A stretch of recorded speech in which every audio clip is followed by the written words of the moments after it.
안녕하세요. 안녕하세요. 네, 오늘 한국미술진흥원 카파미술관에는 리사 작가님을 모시고 인터뷰하겠습니다. 이번에 유럽 와인전에 그 작품 라벨에 작가님의 작품을 넣었는데요. 환상적이고 동화 같은 느낌이 들면서 또 궁금증도 많이 생기고 정말 아름다운 작품입니다. 지금 요 가운데 있는 작품 한번 설명해 주시겠어요? 네, 저는 주로 작품을 만들 때 꿈에서 영감을 받습니다. 그래서 꿈을 사실은 주제로 한 거고요. 기본적으로는 여기 보이는 배경들은 그 벽화에서 출발했다고 볼 수도 있어요. 제가 처음에 그림을 그릴 때는 꿈에서 영감을 받은 그 디테일이나 그런 섬세함을 표현하고자 굉장히 많이 노력을 했는데 점점 어떤 우리가 현대 살고 있는 사람들이 너무 그 디지털 화면, 초고화질의 화면만 보고 살다 보니까 너무 깨끗한 화면만 보고 산다라는 생각이 들어서 그거보다는 벽화의 거칠고 투박한 면에도 충분히 사람이 그 심성을 다 표현할 수 있다고 생각이 들어서 벽화에 사실은 관심이 생겼어요. 네. 그래서 처음에 이렇게 디테일하게 그리던 것과 어떤 벽화에서 제가 영감을 받았던 것을 합해서 그려낸 그런 작품입니다. 그래서 이 제 그림에서 주인공이라고 할 수 있는 이 고양이가 사실은 지금 꿈을 꾸고 있는 장면을 그리고 있는 거예요. 네. 전체적인 그 작품의 주제는 한마디로 요약을 해서 어떤 작품 시리즈입니다라고 할 수 있을까요?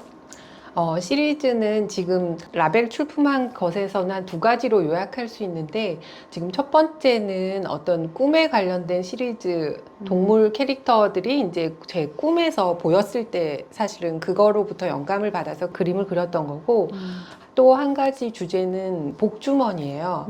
그래서 사실은 이 작품이 제 처음 그리던 성향과 변화된 성향 그리고 지금 작품 주제 두 가지를 다 공통적인 부분이 있다고 할 수 있는데 여기 잘 안 보이시겠지만 조그마한 복주머니들이 나와요. 네. 이런 작은 복주머니가 사실은 시작이 되어서 이쪽에 큰 복주머니까지 이거는 100호 그림인데요. 아, 저 100호짜리 큰 복주머니까지 사실은 계속 연속성 있게 나간 시리즈예요.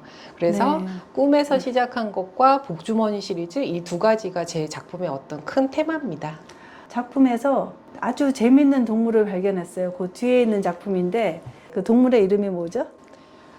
이 동물들은 그 사바나 캣이라고 하는 건데요. 네. 외모는 표범을 닮았는데 습성이 고양이에 가까워서 사람들에게 굉장히 친화적이고 또 호기심이 많습니다. 네. 그래서 제가 그런 부분이 제가 좀 매력을 느껴서 사바나 캣을 주제로 해서 그림을 그려봐야겠다라고 생각을 해서 네. 아주 그 실제 모습하고는 살짝 변형이 되어 있지만 그 호기심 많은 장난꾸러기 같은 그런 모습들은 담고 싶어서 이렇게 그려봤습니다. 원작을 다 여기 놓고 좀 자세히 좀 보고 싶은데요. 정말 살아서 움직이는 느낌을 줄 수 있는 3D 애니메이션으로도 한번 재현을 시켜보고 싶은 생각이 듭니다. 그런 제안이 들어온다면 허락을 해주실 건지요? 저는 너무 영광이고 사실은 이런 사바나캣이던 복주머니 시리즈던 저는 그런 것까지 다 연관을 생각해서 연관성 있게 그림을 그린 거기 때문에 얼마든지 그렇게 애니메이션 쪽이나 이런 쪽으로 확장했으면 좋겠다는 생각을 하고 있습니다.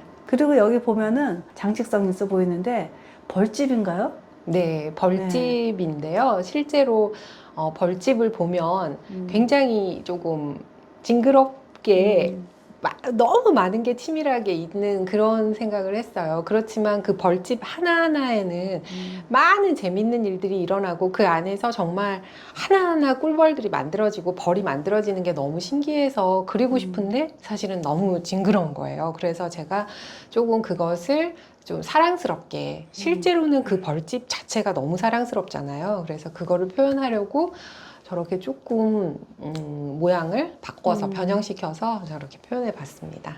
그러면 여기 있는 작품들은 사진을 보고 그리셨는지 그냥 상상 속에서 표현을 하셨는지. 예. 네, 굉장히 많은 어떤 사물이 나옵니다. 제 그림에는. 그 이유는 제가 꿈에서 봤던 것들이 대부분 나오고 있는데요.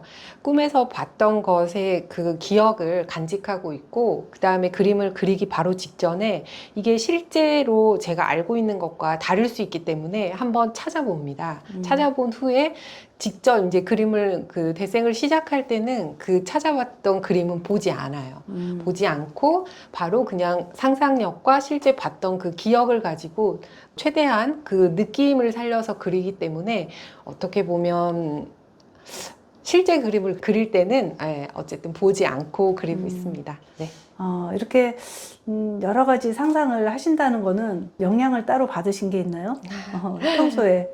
영향을 받았다기보다 제가 꿈을 주제로 이렇게 그림을 그린 이유가 나이가 들어도 계속 어떤 그 어릴 때 순수한 감성을 잃지 말아야겠다 그런 생각을 늘 합니다. 그래서 그런 순수한 감정을 잃지 않으려고 꿈이라는 주제를 가지고 그리지만 우리가 매일 다른 꿈을 꾸듯이 이렇게 어떤 다양한 변화를 줘가면서 표현을 하고 있습니다. 다음 작품도 또 구상하는 게 있다면 또 꿈 시리즈일까요? 네, 제가 말씀드린 것처럼 복주머니에서부터 또 출발하는 건데요. 그래서 저도 마찬가지지만 다른 사람들에게 어떤 희망과 복을 나눠주고 싶은 서로 나눠주는 그런 그림이 됐으면 좋겠다라는 제 바람이 있어서 아마도 복주머니도 들어가고 어떤 순수성을 잃지 않는 꿈을 가진 그런 주제의 그림이 계속 그릴 것 같습니다. 네.